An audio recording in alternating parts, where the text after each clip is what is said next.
This meeting is being recorded. All right, welcome to Whiskey Wednesdays, Freaky Friday edition with Langley and Eddie. Langley, how we doing? We're doing well, Eddie. How are you doing this week? Doing good, dude. Not too much going on at work, but a pretty low key week, all in all. Yeah, I don't know, not a whole lot going on. How's There you go. the Same here. how's the unemployed life treating you? Dude, it's going well. I've had a bunch of interviews. Uh Still been taking some modeling classes, been working on some like side business ideas that I like. So it's pretty nice. And I'm still technically paid and employed through February. So right now I'm kind of like I'm not actually working, but Yeah, like you're on not my stretching. resume, like I'm still working through February and I'm still getting a paycheck. So it's Gotcha. So it could be now it's worse. solid. Yeah. How are the interviews going? Like, who are you talking to? Did interviews are going all right. So I've had pretty much just like generic like financial analyst interviews going on. I haven't really applied to anything else like entertainment wise. I think I might just do like some writing and leave like actual entertainment jobs behind me. Mhm. So yeah, I had like an interview with Dine Brands Global, which is just like a big corporation that owns like Applebee's, IHOP, and just for a financial analyst position there.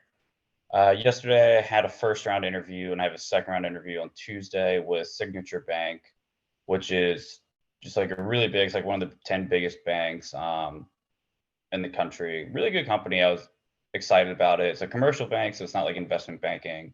Mhm. So the work's a little different there. Pays a little bit less, hours are a little bit better, but that would still be really cool. So I had a interview for their portfolio analyst position in venture banking, which is essentially like a venture capital, but as opposed to giving, I'm not going to say loan, but as opposed to giving money for equity stake in smaller startup businesses, you're essentially just lending debt. So you don't get any equity in the business, but still really cool because I have a lot of interest in like the startup space and, that kind of world. I think that's like, the most creative, like specific sector that you can get into in finance. Mhm. Yeah, And I always said with venture capital, like if you want to make a crazy amount of money, I feel like get into venture capital because I think if you want to make a stupid amount, it's like you have to start a business or get in on a business early or like get involved at a very high level with like the mergers and acquisitions of super big Mhm. companies. So it's like venture capital. I feel like you're getting in with these startups, and then if it takes off, then yeah, you have a chance to become like a billionaire, which I feel like is so sick. Yeah, I mean that's kind of the route I'm going. Don't know about the whole billionaire part. I'm not sure if I'm cut out for that's that. that's not the vision. uh, I don't dude, know if I would. It would just be like one of these things doesn't belong when you look at like the Forbes 400. It's like Elon Musk, Jeff Bezos, Langley Thomas. It's like, wait a minute. dude, I realize I haven't given up on the billionaire dream. I don't know if that's a good thing or a bad thing, but I feel like I'm still trying to turn the wheels to figure out how Dude, to make it happen. I mean, I don't know. Obviously, I'm joking around. Like, you never know. I mean, realistically, the chances are like extremely, extremely small. But like, you should always be a dreamer. It's one of the things I've thought. Just like have like some realistic expectations with the dreams as well. Yeah, I feel like that's definitely part of it where it's like, yeah, it's good to like see that as a possibility, but if you're like billionaire or bust, then like that's a bad mindset, right? Because it's Oh, like no, yeah, that's a so like terrible mindset. you got to be doing something that you like enjoy enough where like it's not just about the money because if it was, then I feel like then you're in a bad situation. Oh yeah, dude. Shit, dude. Yeah. Start a business with me. I've been with Taylor and then one of my buddies, Evan out here is like a smart engineering dude from Cornell. I've been going over some business ideas with him. What are you guys gonna do? Dude, so actually, you kind of know what it is because we jokingly talked about it on our first podcast that we never posted because it was bad. We're keeping that one in But the archive. yeah, we're just basically looking to build an app about podcasting. Is kind of what we're thinking there. But I'm not gonna get too much into it because I don't want any of you motherfuckers stealing my idea. Um, yeah, dude. I remember because Taylor was talking to me when we were in LA last October, or I guess 2 Mhm. Octobers now, talking about how his dad was like keeping him basically on a salary to let him like go try to create a business. Like, do you know anything about that? Yeah, dude, I talk to Taylor literally every week about this stuff at this point because like we both have like similar like fuck it, take a risk mindset. You know what I mean? Yeah. But Mhm. yeah, I mean he's still working on a lot of different things. So basically, yeah, his dad is just supporting him now. I think the deal was because he roomed with me his first year to move back to LA, and I think he moved back like June or July is when he quit his job in New York of 2021. And I think the deal that he told me was that his dad was going to support him while he tried to build different businesses for the first 2 years, and then he would kind of just be like on his own a little bit. Mhm. So that's still what's going on. I don't I don't know how much he's making right now. I don't think he's found anything that has like real footing yet. You know, like he was doing like a lot of kind of like side hustle things at first, and now like one thing that I was talking to him about is building equity and like having something that you can Mhm. make of your own, which is like what you're saying, like one of the ways to like really make wealth, but also like really hard to do and riskier than just going a stable career path. Yeah, dude. That's the thing. Maybe it's just because I'm in, the like regular 9 to 5, like stable career path. Like, it just seems very attractive to go off and take a risk and be like, fuck it, I just want to send it and see what happens. Because I mean, that's sort of what you have to do. Like, talk about like, if you want to make $1 billion or make crazy amount of money, you kind of have to do that. Or you work your way up through a company for years and years and you become, maybe like a C-level person. Um, but so it seems very like sexy and attractive to want to go do that. But then I bet, if I ever did that, I would miss the days of the stable 9 to 5. Like, you get your paycheck every 2 weeks.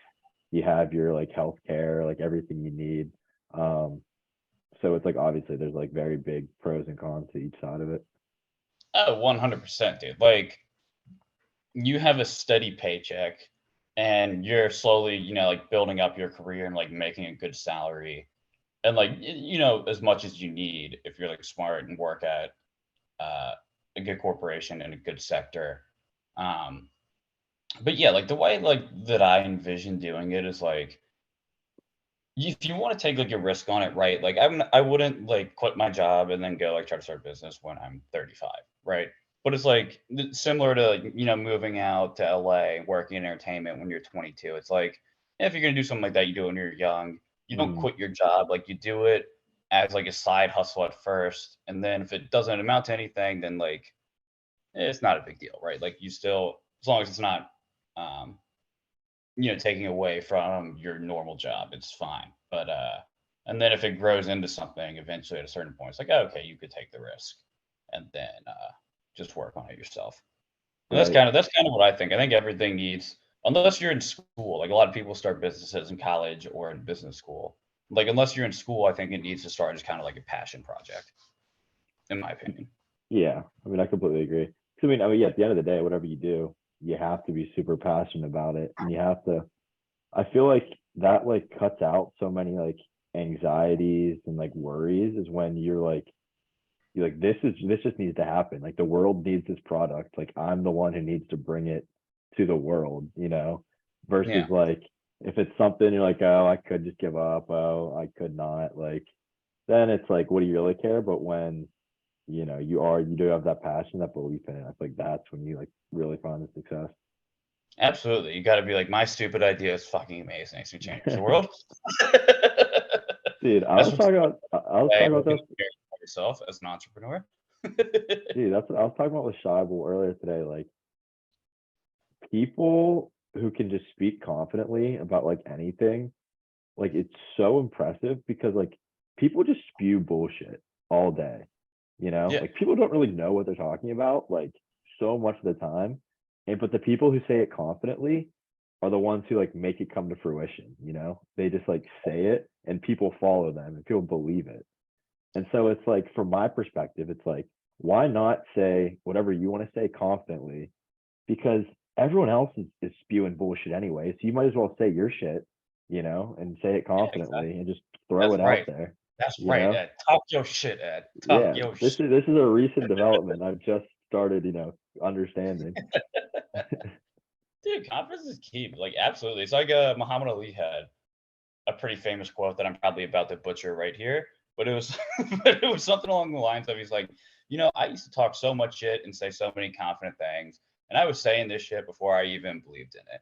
He was like, I didn't even know if I was gonna beat what was it? Who was the first one he fought? Sonny Liston when he was like 22 and first became the world heavyweight When he champ. did the Yeah, yeah, when he had like the yeah, famous poster of him over yeah, the guy like this. right.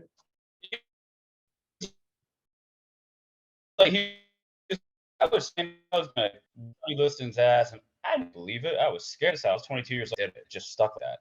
And I'm like, yeah, there's like definitely like psychologically speaking, some what am I trying to say? Like something to that. You know what I mean? Dude, I absolutely Just like think that. speaking it into existence. I completely agree. But then I go back and forth on it because on the other hand, I also feel like I do better when like I keep my cards like close to the vest. Like I feel like I sort of like it better when like I just know my plan and I don't really like tell anyone else. Cause then I start to like think about, oh, like what are they gonna say about it? What are they gonna say about it? Like I just feel better. Like I know what I'm trying to do. I don't really care what your perspective is or your perspective is. So I'm just gonna keep it to myself and go do it. Which makes it harder. Like if you're working on a team, I think then obviously you need to tell them. Um, Mhm. but like I don't know. I do feel like I see situations where it's better to also just like do what you want to do and like there's no need to like publicize it. Yeah, no, I get that. Well, I mean, granted, not that like anything I would say would be like publicized right now. It would just be like me spewing whatever to my close friends and shit.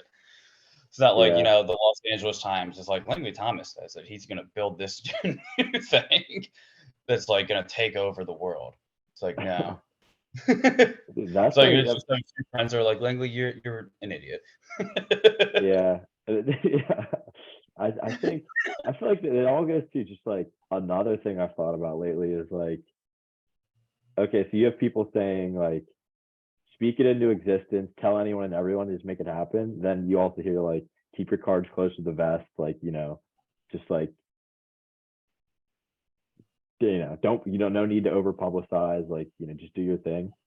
I feel like there's like so much advice out there that you get both sides of everything. Like, oh, don't do this, don't do that. Like, do this, don't do that. Mhm. And a lot of times they're in conflict. And I feel like you just gotta listen to the ones that are best for you. Like if you take all of them to be the truth, then it's like it's impossible because there's conflicting things nonstop. You just Yeah. have to like try them all out, see what works best for you, and just have a system that works for you. You can't take everyone's word to be like absolute gospel. You just got to figure out what works for you and then go, put it into implementation for yourself. Yeah, that's true. Who knows? Just do you, baby. Just do Nike, you. do it. Just do Nike it. will be our next sponsor. Speaking I know we of got Taco speaking Bell as of our sponsors we're looking for. yeah, you want to make a pitch for a sponsor right now? Dude, I think we totally should. Okay, Nike, here's why I think that you should sponsor Whiskey Wednesdays, which is also sometimes on Fridays and also sometimes on other days. Because Ed and I are former athletes. We usually wear Nike. Sometimes I wear Adidas too, We but were usually sponsored I by wear Nike. We So were we got Nike that athletes in college going. If you sponsor me, I'll mostly wear Nike. most of the And time. I know Ed's the same way. Ed's the same way. I And um I just yeah, I have went no and idea bought a pair of why. Nike shoes actually. I literally There you just went to Foot Locker today, picked them up. I ordered them online, and went and did in-person pickup because, like you said, we're Team Nike. We love Yeah. Nike. We always wear Nike. I'm wearing my Jordans everywhere I go. A couple years ago, I got the Adidas Boost, and they just didn't do it for me. So I had to go back to Team Nike. I work out in Nikes. Um, we love Nike. We wore Nike at Penn. Um, I agree, Langley. I think they need to come sponsor us. That's true. And if you're Nike watching this, you would think, why would I do that? And you would be right to think that. But the other question is, why not? Why not Because take a chance? Why yeah, not sponsor just do it, Eddie and Lang Phil podcast? Knight. Just do Just it. do Just it, sponsor Nike. us.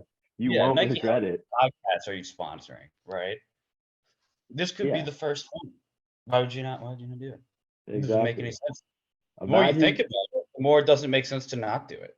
imagine us going and doing podcasts on location at all these sporting events, all these, track and field, Olympic events that you guys are huge at. We could go, we could set up shop there, we could interview the athletes, have them on the podcast. It'd be perfect, you know? I think you're onto something here, Langley. Yeah, Nike, we got ideas, I may be unemployed in a month and 4 days, but guess what? I've got ideas. We've You got know, you know what ideas. you need more of at Nike? You don't need more LeBron Jameses. You need more Eddie Jenkins and Langley Thomases. You need more overly confident dudes in their mid-20s who think they know what they're talking about and are going to say it confidently sometimes, but they're not always sure that that's the right advice. Sometimes, but They they're have not great sure ideas. of what they're saying is right. What you need is a guy who has no idea what he's talking about to go on a podcast and spew a bunch of bullshit and then have it say sponsored by Nike. You know what the world doesn't have enough of? It's 5'10" white guys. We need That's more of true. those. We need more of That's those in true. positions of power. And Nike, this is your opportunity to make that happen. That's true. Ed's 5'10", I'm 5'9". So just Ed.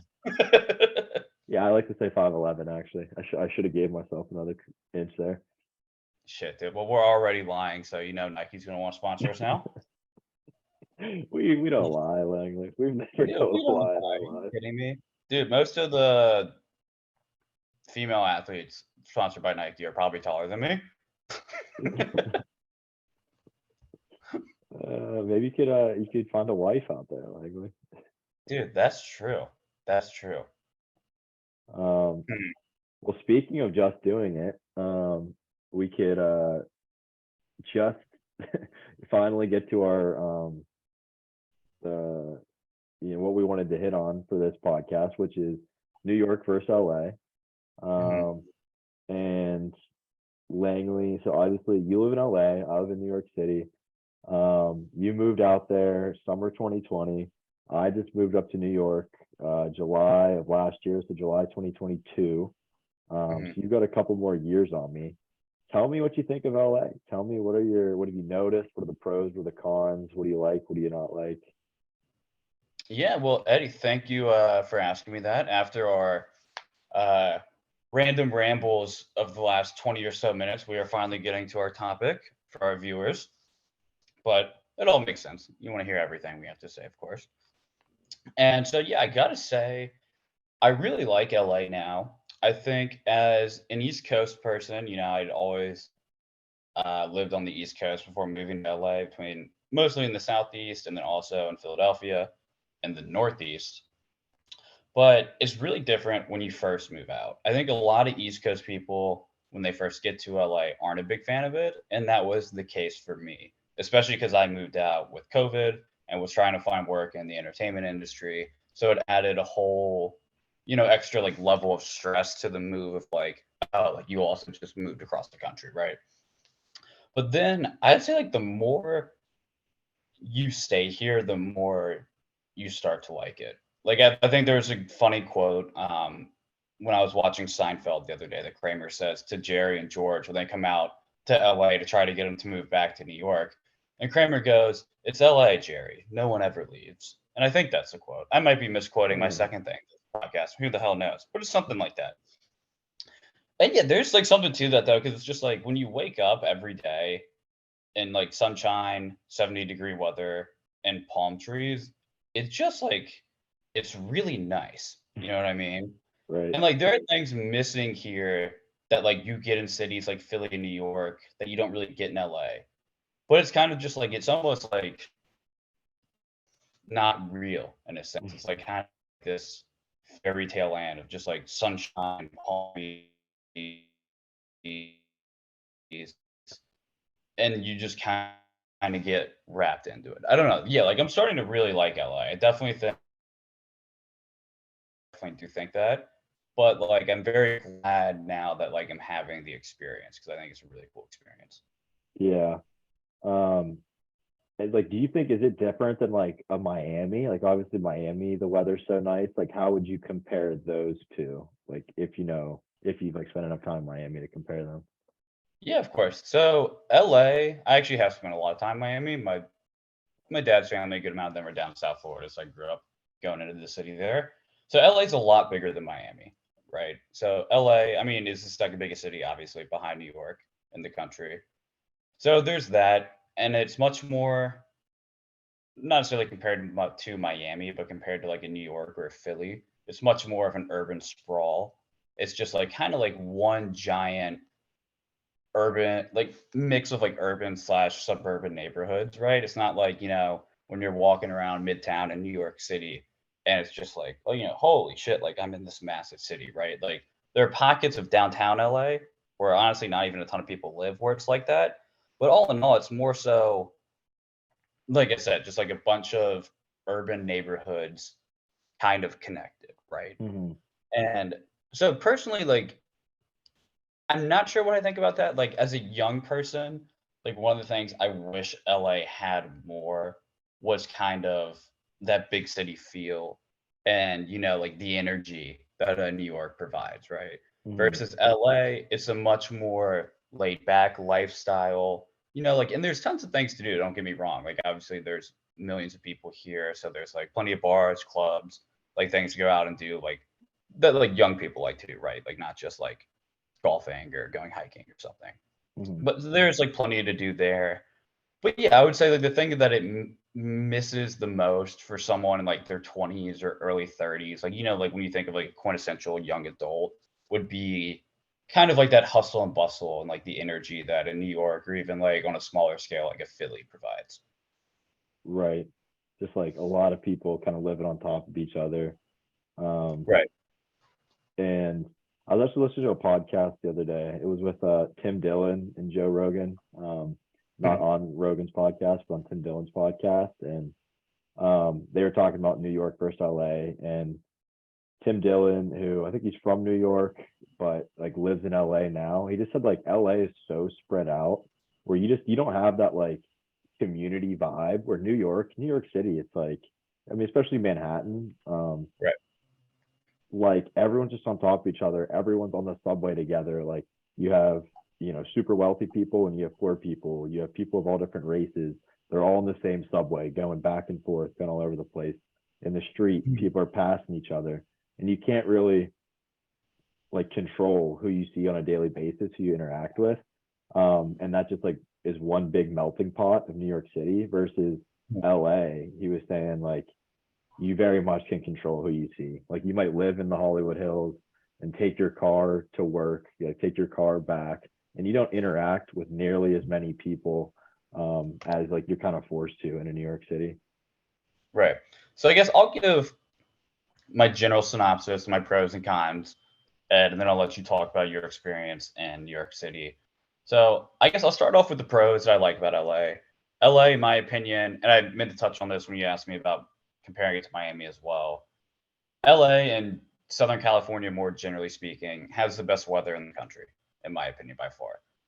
Miami gets too hot during the summer, like when you're in South Florida, where you're just like getting your car and you're sweating your ass off, right? And then it rains a lot too because it's subtropical, tropical climate. So there's a lot of humidity and it rains all the time in the summer. LA, it never rains here. Like obviously, like I'm exaggerating saying that like it does rain, but like literally you wake up like 95% of the days in the year and it is just like sunshine and palm trees out your window.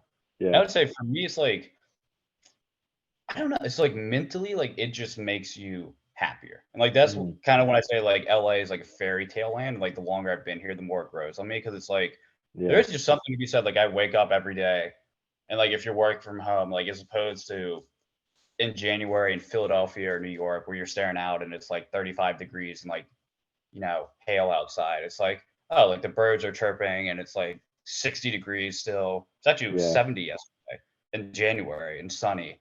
And it's just like, wow, this is super nice.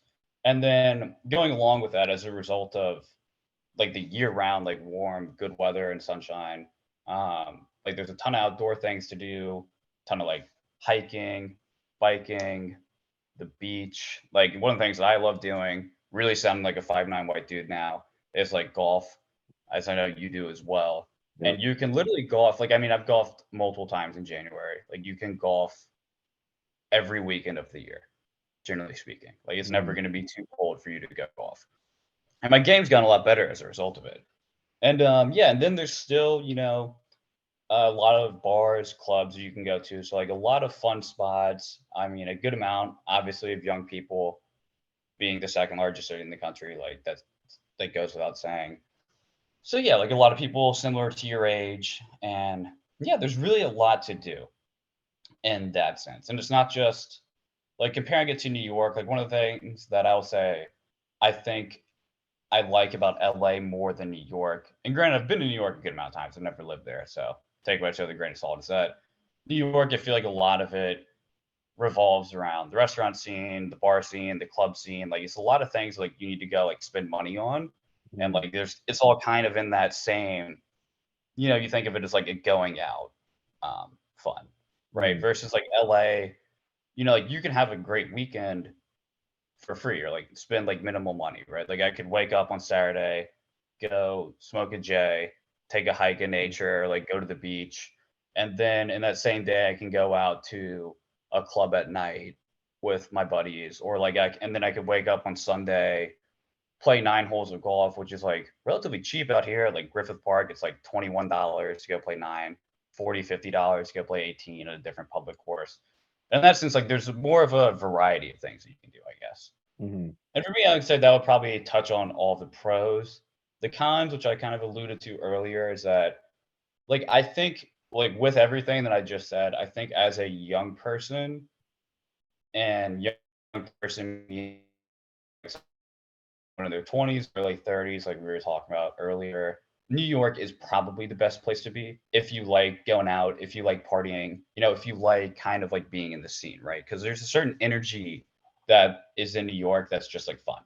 And like, I mean, like people of all ages can gravitate towards it, but I feel like, it's much more stereotypical to hear of like a guy our age, right? Like 24, 25, 26 or something, moving to New York and loving it as opposed to, there aren't many like 40-year-olds that are just like bringing their family to Manhattan, right? Yeah, it's So definitely true. definitely it has that attraction for young people. The nightlife in New York, I mean, it's different than LA. Like obviously, if you're a celebrity, I would maybe caveat it with saying that I'll caveat it with that. If you're a celebrity, the nightlife might not be better in New York than LA. There's a lot of Hollywood parties and things you would go to there. But for the average person, I would say the nightlife in New York is better and more fun. And also, like as an East Coast person, like I definitely wouldn't take the weather anywhere else over LA. But a part of you does miss the seasons, or yeah, part of me, I should say at least. I can't speak for everyone that's an East Coast transplant out here. But like, being able to see the snow um in the winter, like the leaves falling in the fall, like the spring, like it like gives you different flavors for the city, if you will. And I think that's cool. That's something that I definitely miss. And I mean, yeah, that would be my general take on everything. Yeah. Oh, one Well, last thing. I would say food is pretty even. New York might have a slight advantage, but the LA food is something that's actually surprised me. gotcha. Now you can go. Well, I was just gonna say, based on the weather you were talking about, we haven't gotten substantial snowfall, like however they record like substantial snowfall, Mhm. in like 350 days. We're about to break the record for like no significant snowfall. Wow. Um, so yeah, it's actually that's one thing since moving up here. Yeah, so I'm from Pittsburgh, obviously. I was living there for the last couple of years.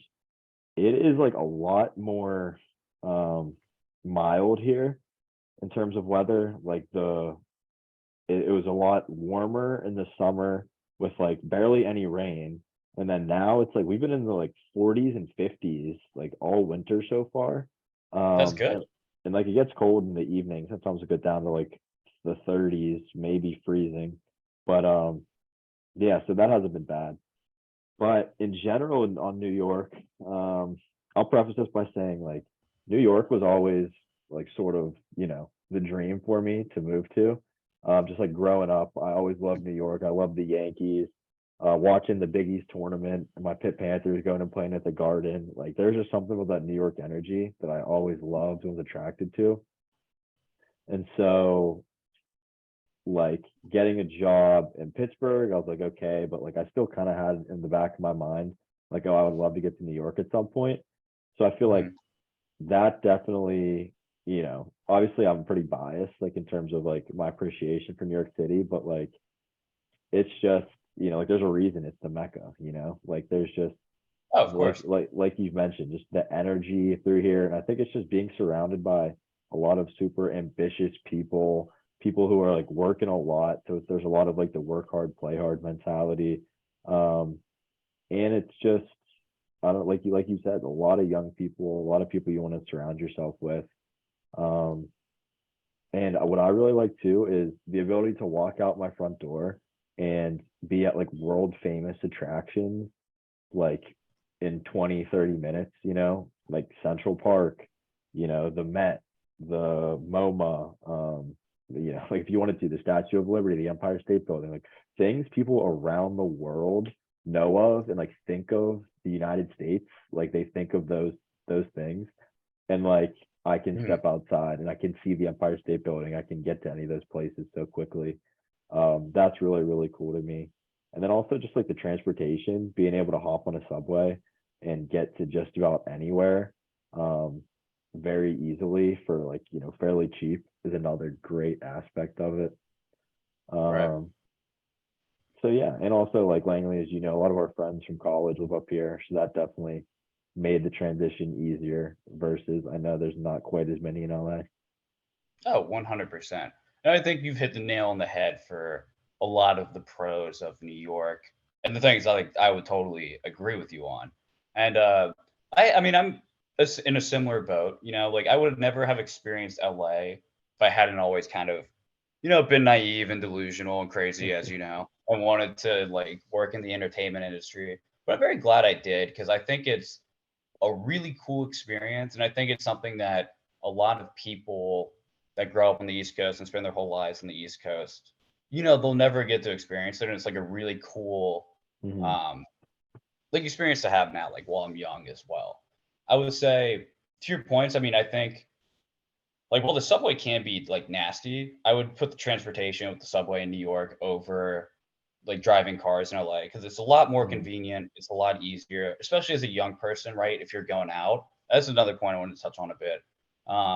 Is that it's a lot, I don't know if safer is the right word, but I think it's a lot, it's designed a lot better. Like, is what I'm trying to say. Like, you can go to a bunch of different bars in your neighborhood in Manhattan that are all stacked on top of each other. And then you can go to, and like you and I have done this before, like going up and visiting guys in college and take the subway, go somewhere else. And it's super easy. You don't have to worry about a ton of like taxi or Uber money. Like as long as you're not like blacked out, like you can find your way back on the subway. Versus in LA, it's like you really, if you're gonna go out for a night, and this would be as a young person, my like biggest con with it is that you really have to pick a neighborhood that you're gonna go out in. So like for example, like I live in West Hollywood, right on the cusp of like West Hollywood and Beverly Hills, which is a great young area. Most people are either here in Silver Lake or Santa Monica, that are in their 20s or early 30s. And if you want to go out for a night, you got to convince your friends that live in Santa Monica either to come up to WeHo and you're going to go out on WeHo for the night, and then you're going to take a really expensive Uber back to Santa Monica because there's no Hmm. real public transportation, or like they crash on your couch, right? Or the opposite, like they convince you to go out to Santa Monica, and you really have to pick a part of town where you're going to go out in. And like you have to plan it out a lot more in that sense. And that's definitely a con of it. In addition to the fact that I would say, and don't get me wrong, I mean, like LA is fun. Like you're gonna find fun bars and clubs to go to in LA. Absolutely. Like at the end of the day, it's still LA, right?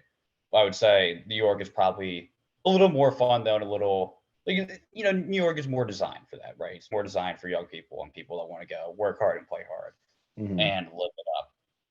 And Yeah. I don't know. I definitely, as an East Coast person, have an attraction to New York too. To be totally honest, I see myself.